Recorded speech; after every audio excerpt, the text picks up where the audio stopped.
Si vous devenez premier ministre le 5 octobre prochain, Charles Milliard, qu'est-ce que vous faites pour régler la crise du logement?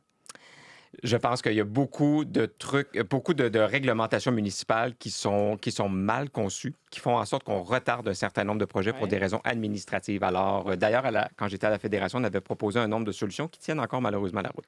Acceptez-vous un déficit prolongé pour maintenir les services publics ou imposez-vous un retour rapide à l'équilibre budgétaire, pour ne pas dire à l'austérité qui était le fer de lance de Philippe Couillard, hein, souvenons-nous. Je ne veux pas jouer dans un film d'austérité. Et pour moi, les coupures en santé, éducation, culture sont impensables à ce stade-ci, vu la qualité actuelle des services publics et l'importance de la culture au Québec. On pourra peut-être en reparler. Parce qu'on a un déficit de quoi? C'est 12 milliards en ce moment, Jean-Philippe Cipriani. Le chiffre aussi entre 11 et 12 milliards. Donc, un retour à l'équilibre budgétaire structuré et dans les temps prescrits. Donc, pas accéléré, pas à tout prix, pas au prix de la santé et de l'éducation. C'est difficile de concilier les deux, le cœur la politique, c'est difficile, à gauche, je vous l'annonce. le portefeuille à droite.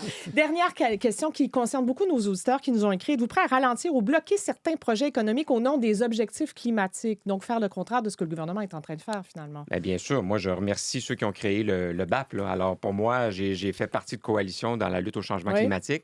Mais c'est pas vrai que tous les projets économiques au Québec qui doivent être conçus sont stoppés pour des raisons environnementales. Ils le sont pour des raisons souvent administratives ou politiques, et c'est ça que je veux éliminer.